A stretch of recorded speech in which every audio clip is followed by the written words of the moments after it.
मूल अधिकार। नेहरू रिपोर्ट 1928 द्वारा मूल अधिकारों को भारत के संविधान में सम्मिलित करने की आकांक्षा प्रकट की गई थी।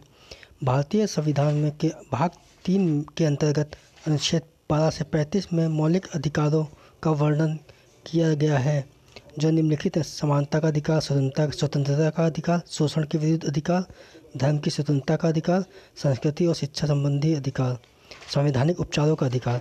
भारतीय संविधान में मौलिक अधिकारों को राज्य के कृत्यों के विरुद्ध एक गारंटी के रूप में स्थान दिया गया है। मौलिक अधिकार पूर्णतया नैसर्गिक एवं अप्रतिदेय की श्रेणी में आते हैं।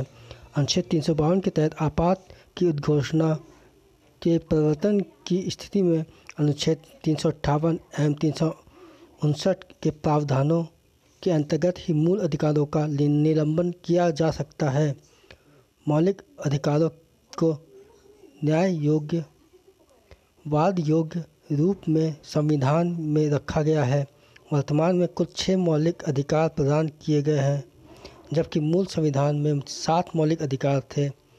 भारतीय संविधान में दिए गए मौलिक अधिकारों की तुलना में अमेरिका के अधिकार बिल से की जाती है। भारतीय संविधान में मौलिक अधिकारों के संरक्षण का दायित्व न्यायपालिका के पास है। संविधान का अनुच्छेद 14 यह सुनिश्चित करता है कि किसी भी व्यक्ति को विधि के समक्ष समता से या विधियों के समान संरक्षण से वंचित नहीं किया जाएगा। इस रूप में अनुच्छेद 14 विधायन सत्ता पर नियंत्रण लगाता है। भारतीय संविधान में समानता के अधिकार को अनुच्छेद 14 से 18 तक कुल 5 अनुच्छेदों में वर्णित किया गया है, जो कि अग्रलिखित हैं। विधि के समक्ष समता अनुच्छेद 14, धर्म, मूल, वंश, जाति, लिंग, जन्मस्थान के आधार पर विभेद का प्रतिषेध अनुच्छेद 15, लोक नियोजन के विषय में अवसर की समता अनुच्छेद 16, अस्पृश्यता का अंत अनुच्छेद 17, उपाधियों का अंत अनुच्छेद 18, अनुच्छेद 19 से 22 तक स्वतंत्रता का अधिकार वर्णित है। अनुच्छेद 19 के अंतर्गत अभिव्यक्ति की स्वतंत्रता सहित कुल 6 प्रकार की स्वतंत्रताएं प्रदान की गई हैं। अनुच्छेद 19(1) का में प्रावधानित वाक्य एवं अभिव्यक्ति की स्वतंत्रता, इसके अंतर्गत ही समाचारों पत्रों की भी स्वतंत्रता निहित है मानी जाती है। उच्चतम न्यायालय ने अपने अनेक निर्णयों में सूचना के अधिकार को अनुच्छेद 19(1) का में वाक्य अभिव्यक्ति की स्वतंत्रता के अधिकार में निहित माना है। संविधान अनुच्छेद 19(1) का में शांतिपूर्वक एवं निरायुध सम्मेलन की स्वतंत्रता, अनुच्छेद 1 में संगम या संघ बनाने की स्वतंत्रता, अनुच्छेद 1 में भारत राज्य में सर्वत्र आबाद संचरण की स्वतंत्रता, अनुच्छेद 19(1) में भारत के राज्य क्षेत्र के किसी भाग में निवास करने तथा और बस जाने की स्वतंत्रता, अनुच्छेद 1(6) में के तहत कोई व्यक्ति व्यापार या कारोबार करने की स्वतंत्रता का प्रावधान किया गया है। 44वें संविधान संशोधन अधिनियम 1978 के द्वारा अनुच्छेद 1(4) का लोप कर दिया गया है। अनुच्छेद 19(1) से लेकर 19(6) तक में दी गई विभिन्न स्वतंत्रताओं पर 19(2) से लेकर 19(6) तक के विभिन्न आधारों पर निबंधन आरोपित किए जा सकते हैं। अनुच्छेद 20 का संबंध अपराधों के लिए दोष सिद्धि के संबंध में आरक्षण से, अनुच्छेद 21 का संबंध प्राण एवं दैहिक स्वतंत्रता के संरक्षण में एवं अनुच्छेद 21 का शिक्षा के अधिकार से संबंधित है। अनुच्छेद 22 में कुछ दशाओं में गिरफ्तारी और निरायुध से संरक्षण का प्रावधान किया गया है।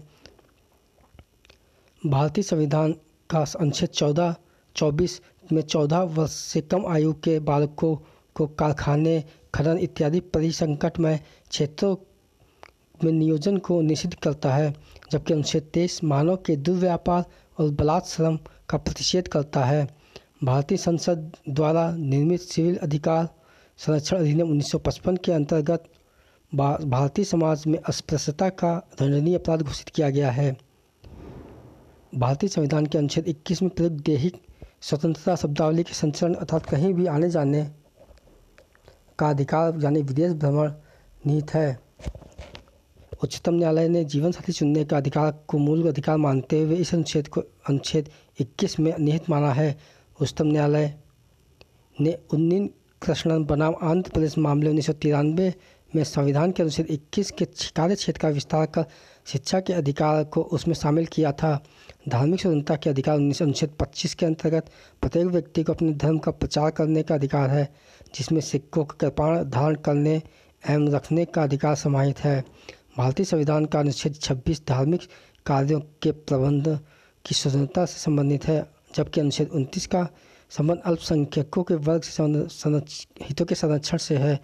अनुच्छेद 30 अल्पसंख्यक वर्गों के शिक्षा संस्थाओं की स्थापना प्रशासन करने के अधिकार से संबंधित है।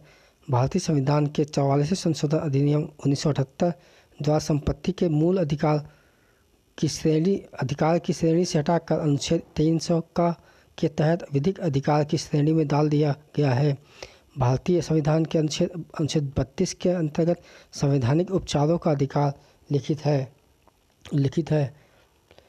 मूल अधिकारों के न्यायिक संरक्षण हेतु अनुच्छेद 32 के अंतर्गत उच्चतम न्यायालय तथा अनुच्छेद 226 के तहत उच्च न्यायालयों को शक्ति प्रदान की गई है।